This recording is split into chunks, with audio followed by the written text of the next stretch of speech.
Okay, so this morning's broadcast comes from the van of Roger from Large and Polygon, because we're heading up to Stainburn, of course, with the brand new Polygon Siskiu N series, which is their big new enduro bike. Full disclosure, I'll be wearing a bunch of O'Neal kit today because Large also bring in O'Neal, and they're putting some money my way to you know, helping me out with the video creation, which is awesome of them. So thanks to the Patreon subscribers, and thanks to Large for this one. Okay, it's fake smooth style and big air from Roger. He's one of the top dynos in the country, racing this weekend, racing in Colombia next weekend.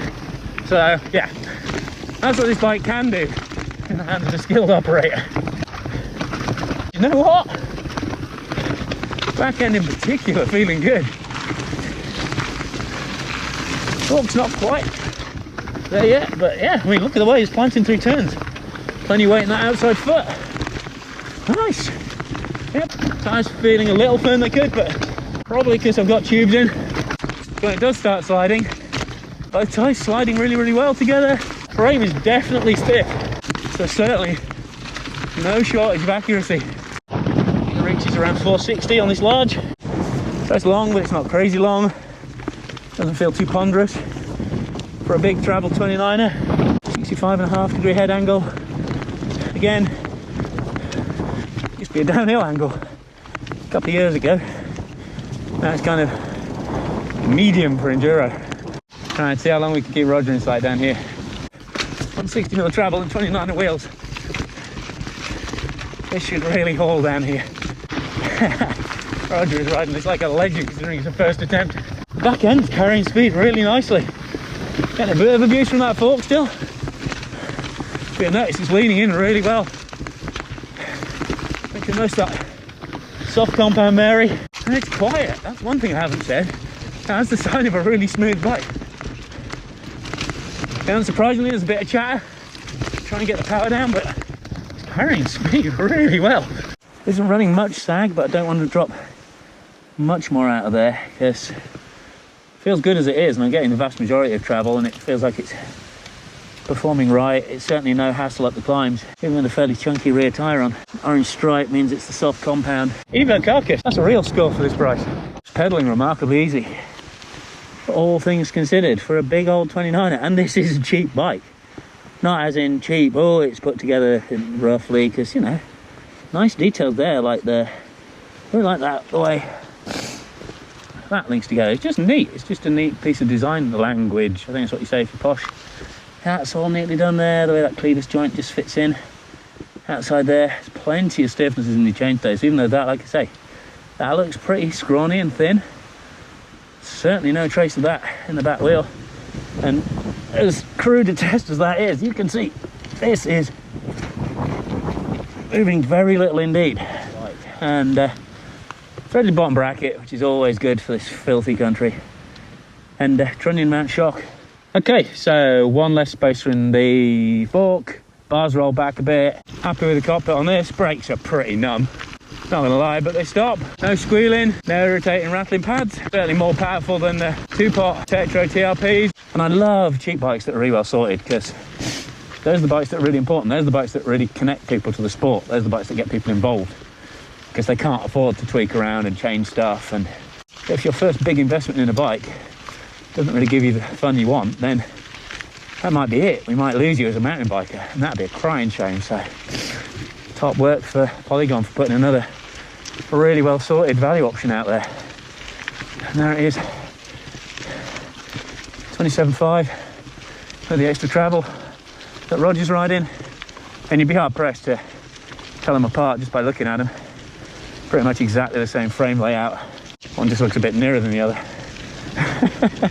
with the wheel size and stuff. So yeah, whichever way you want to ride the bike, 10mm more travel and smaller wheels for a bit more agility, or a bit more straight line carry on if you're an old man that needs help like me. Roger's looking keen, I'm feeling scared. Let's see what that adds up to on the trail. Oh, that fork's great now, actually.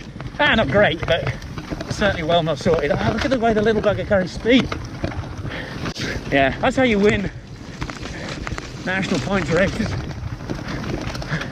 Which is why I'm not a downhiller. Yeah, he's away now. Wait, not yet. Oh, I did that better, even though I unclipped. Yes, it's really well poised. Even the front end's going away over that roost through there. Comes back in nicely. It's accurate enough. That's not a problem. Very speed through the big chunks there. Hey, we're not losing him yet. Get a few pedal strokes in through here. Certainly off the ground a lot more than I am. It's good to learn. Way. Yes.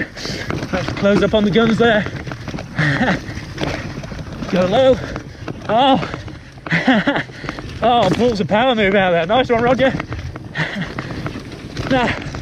And now the bike's close enough for the sweet spot. I'm just enjoying it. As you can see, commentary is pretty much all about the ride now, which is a sure sign that you're just enjoying the bike.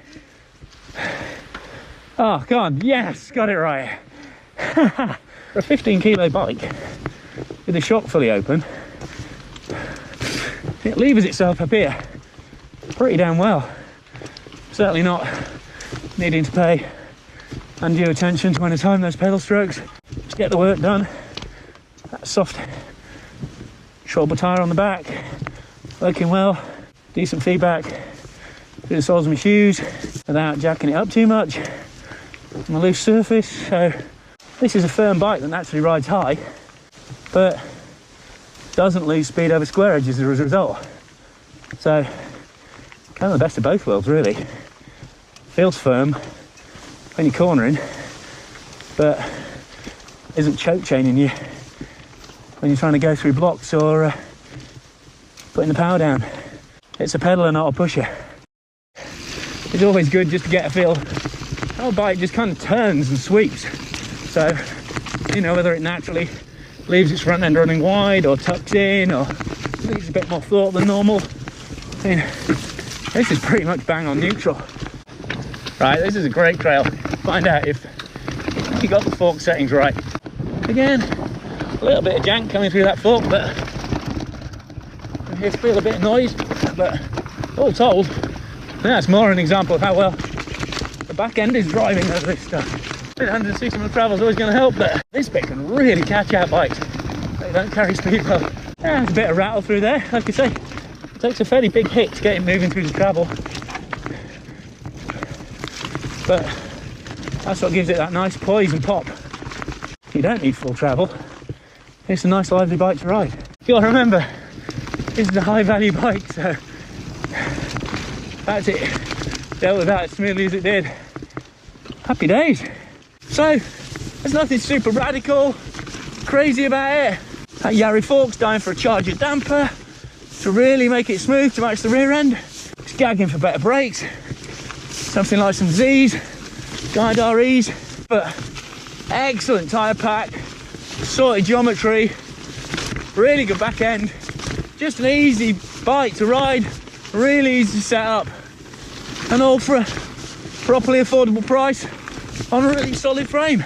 Proper good job, Polygon, proper good job. Big thanks to Roger for coming up here. Thank you very much. After a heavy weekend racing downhill and then videoing yesterday. Sorry about your shorts. They took a hit on one of the tree stumps, but it's been great.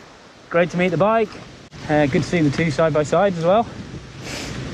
You know, different cuts of the same meat really, for slightly different tastes.